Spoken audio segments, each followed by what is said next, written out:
ఒకసారి పిలవడం 3 సార్లు కాదు 30 సార్లు పిలిచినా విచారణకు సహకరిస్తాం.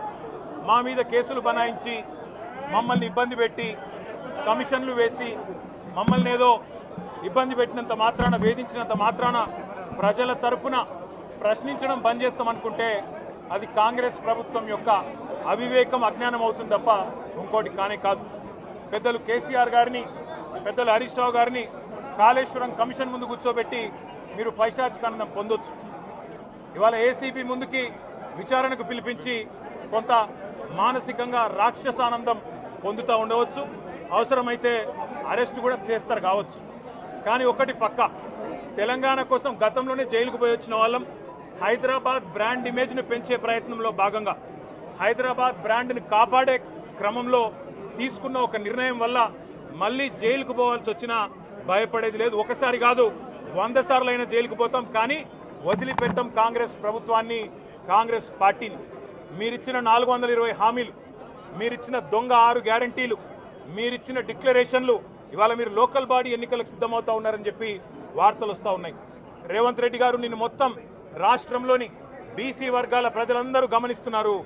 42% రిజర్వేషన్ ఇచ్చి 42% రిజర్వేషన్ ఇస్తాం అని కామారెడ్డి డిక్లరేషన్లో చెప్పి మోసం చేసి ఈరోజు స్థానిక సంస్థల ఎన్నికలకు మరి రిజర్వేషన్ ఇవ్వకుండానే పోతున్న వైనాన్ని కూడా బీసీలు గమనిస్తూ ఉన్నారు.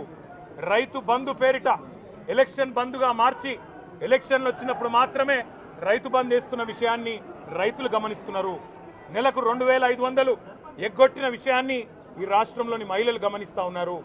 2 లక్షల ఉద్యోగాలని చెప్పి నువ్వు చేసిన మోసాన్ని ఈరోజు రాష్ట్రంలోని యువత గమనించింది. కాబట్టే నీ దగ్గర చెప్పుకోవడానికి సమాధానం లేదు, చెప్పుకునేందుకు ఏమీ లేదు.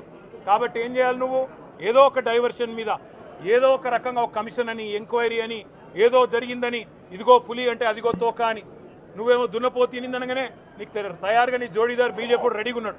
నువ్వు దున్నపోతు తినిందనగానే వాడు దుడ్డని కట్టేయని వాడికి వస్తాడు.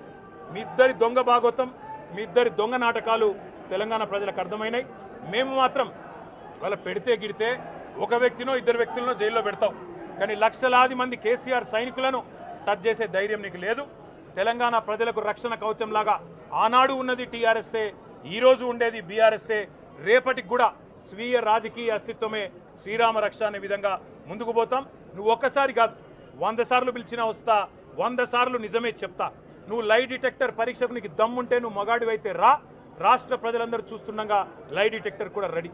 నువ్వు ఒక కేసు కాదు ఇంకో 1000 కేసులు పెట్టినా మేము ప్రశ్నించడం బంద్ చేయం, కొట్లాడడం బంద్ చేయం, తెలంగాణ ప్రజల తరపున నిలదీయడం బంద్ చేయం.